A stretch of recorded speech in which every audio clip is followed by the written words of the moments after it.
right, you bunch of yahoos, strap yourselves in for another episode of Dan and Don's Toxic Masculinity. In other words, shut up, sit up, and pay attention. You guys will get a kick out of this, but my second to last job in the Navy was I was in a shop called the NSW, Naval Special Warfare RD, Recruiting Directorate. And you didn't recruit SEALs, because if you have to talk somebody into that, they'll be gone so quick. But we did start trying to raise awareness around the country, and so that we could get more candidates, a better candidate to show up to training and maybe bump the attrition numbers up. But one of the things that NSW did is they did a Gallup survey before I got to that shop, and they spent they spent a good amount of money doing the survey, and they just interviewed candidates who had made it, candidates who didn't make it, and they compiled all this data. And their survey came to some conclusions that certain athletes were doing better in our training. So they found that water polo players were doing the best, swimmers, then wrestlers, and then there was 7 sports that we targeted. And so we started sending what we called scouts, NSW scouts, all around the country. And one of the things that I would do is I would go around the country, and I would go to a wrestling tournament. Mm-hmm. And we wouldn't try and talk the kids into it. It would be just like, hey, I'm here, I'm a Navy SEAL. We'd show them a video. If they had time, we'd have them run a SEAL screen test, and then we'd give them a flyer, and we'd just leave. And if they pursued it, then those were the type of candidates we wanted. But it was just interesting to me because I never wrestled, but I remember going to a couple wrestling tournaments. I went to one in Minnesota. What was the Minnesota's coach name? What was his name? Jay Robinson. I went to Jay Robinson's wrestling camp. Man, those kids were getting after it. You went to a Jay Robinson camp? I did. Jay used to be assistant wrestling coach at Iowa University with Dad Gable, and then went out to Minnesota. Yeah, but I found it fascinating, because I know that was where you guys came from, and watching those kids they were just beating the snot out of each other. It was regimented, and it made total sense why a lot of wrestlers were doing well in SEAL training. Does Navy through the SEAL training? But do they like Army has an ROTC program that they do through? Is it through high schools? College. Oh, yeah. College level. Does the Navy have the same thing? So ROTC is kind of it's a feeder. Like if you go to college, you can go to our ROTC program, and you can get your degree and also start working towards, going into the military as an officer. So you can do that ROTC for the Army, Navy, Marine Corps, Air Force. Yeah. All right. Obviously, you could tell I was not involved in that as well. No, I can tell. Yeah. Same thing if you go to oh, God. Now I want to kick my head. God dang it. It's one of those senior moments here right now, Yeah, if he would have just taken that guy down instead of just absorbing. I know. That's called Takayama there. Takayama. Right yeah. Takayama moment. Yeah. It's a Takayama moment right there, dude. Now, what's the Army? What's the Army college? West Point. Yep. Now you can go to West Point and graduate and go into any branch you want, right? I don't think so. You might be able to. I know in the Naval Academy, because Marines are part of the Navy, you can go Marine or my little brother actually graduated from the Naval Academy and became a Marine officer and then flew helos for the Marine Corps. So I think you can do some lateral transfers. I'm not sure how hard it is to do it, but I think it's possible. Okay. Yeah. Okay. I had it all bounced around. Never mind. Pretend I didn't say that. Cut that whole thing from Right. All right, Dan, go ahead and fuck it up some more. No, let's go right back again, because I several times through the course of this broadcast, I want, again, people, if they want to support you, especially Arizona residents that have the ability to vote for you, stuff like that, I want them to find out more information about you. Where can they... No, they can vote for you anywhere in the state, right? Nope, they can't. So only we just had a redistricting cycle, so only people in what's called CD2, Congressional District 2, can vote for me. So but if they want to go learn more about me, they can go to eli4arizona.com. They can see our, our campaign and, learn what they want to learn about the campaign and me and my policy positions and all of that stuff.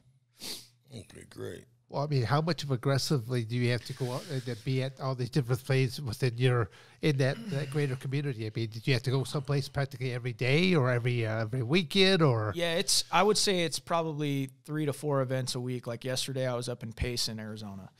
And so, that's part of your district then? Yep. I was doing, this is it's the biggest district in the country. It's huge, guys. It's almost, we talked about Payson earlier. It's almost 55% of the state, I believe. It's wow. And it's mostly rural areas, but it's a real big district. I'm on the road a lot, and a lot of it too depends on how hard do you want to hustle, like anything else, like how, what can you get to? Because I still have kids, I still have a business, but we're trying to put our best foot forward and really. Well, thanks for your time here. Yeah, brother. no, absolutely. Really I was grateful, man. Well, even the last 2 years though, the last 2 years because of COVID and that.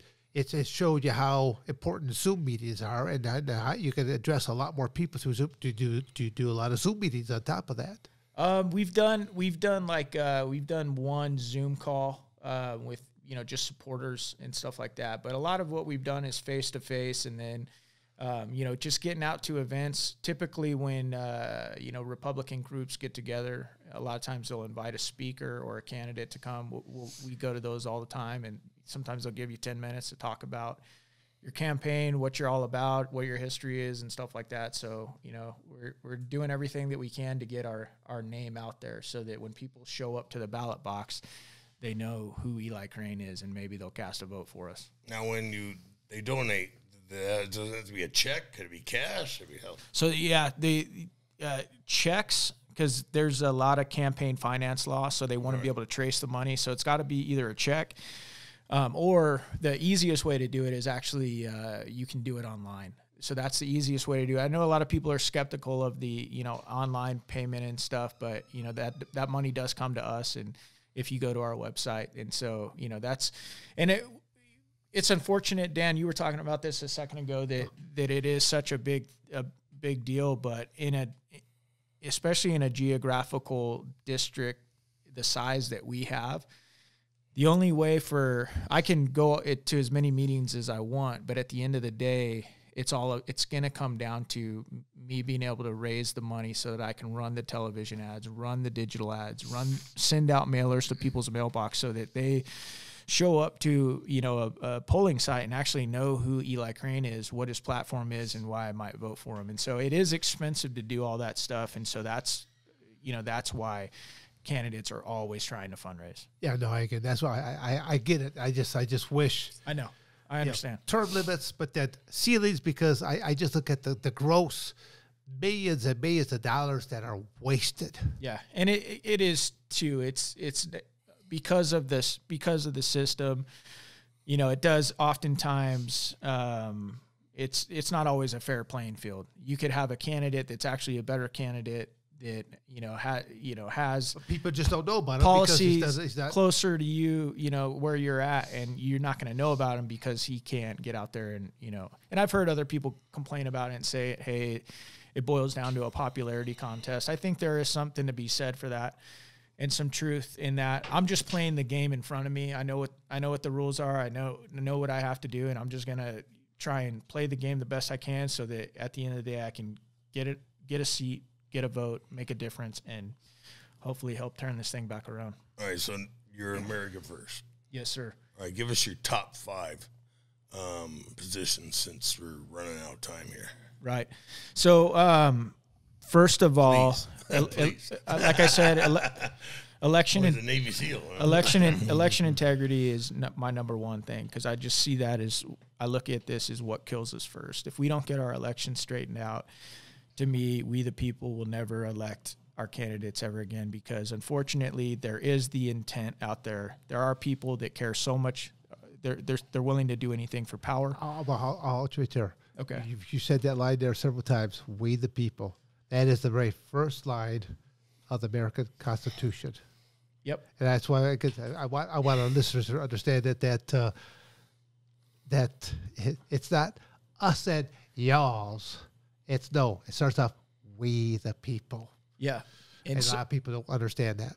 Right. No, it didn't. And like I said, it does boil down to, who has the power? Is it still us? Do we still get do we still have representatives that we elect, or are our elections so canned and in the tank and so corrupted that, we no longer get to elect our elected officials? So that's number one. The border is number two. I think if we don't shore up that southern border and we don't have, borders, not only do you have terrorism coming over that southern border, you have crime, you have gang members coming over that southern border, you have sex trafficking coming over that southern border, and it's just atrocious. Every country in the world deserves to be able to have its own sovereignty. The United States of America is no different. So I would say that's number two. Then fiscal responsibility is number three on my list, and and that's why I think it's important, like we mentioned, to send business owners to Washington, because we can't just print money.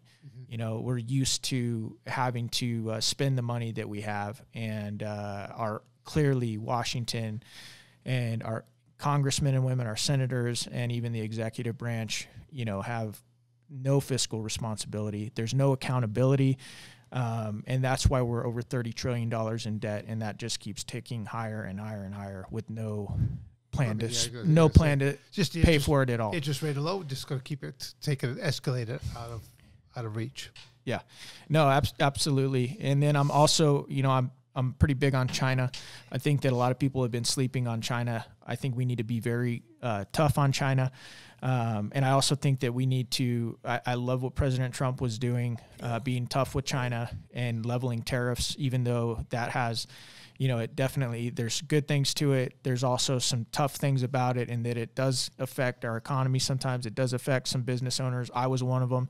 We got hit with one of our products when tariffs started being applied. But if we don't have, there's a difference between free trade and fair trade, and I want to have free trade with people, but the trade needs to be fair. We can't be having these deficits with other countries in trade of like $400 million annually.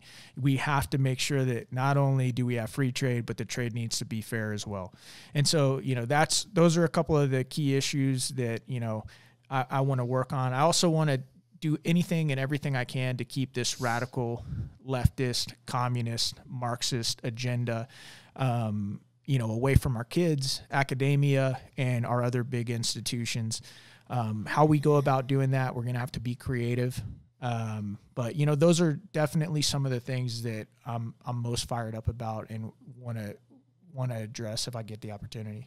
All right, now you get elected. How often will you come back to Arizona? So I'll be coming back almost every weekend, because this is where my family will be. Right. And part of being a congressman is you represent in Washington, D.C., but you still got to go around. I'm going to have to be traveling around the biggest district in the country. Right? Yeah, absolutely. So I'm going to be here all the time. Okay. Very good. Hands on. Yeah. All righty. You want to close? You want anything else? No, sir. I'm good. I'm good, man. One last time about your website, or how people could know.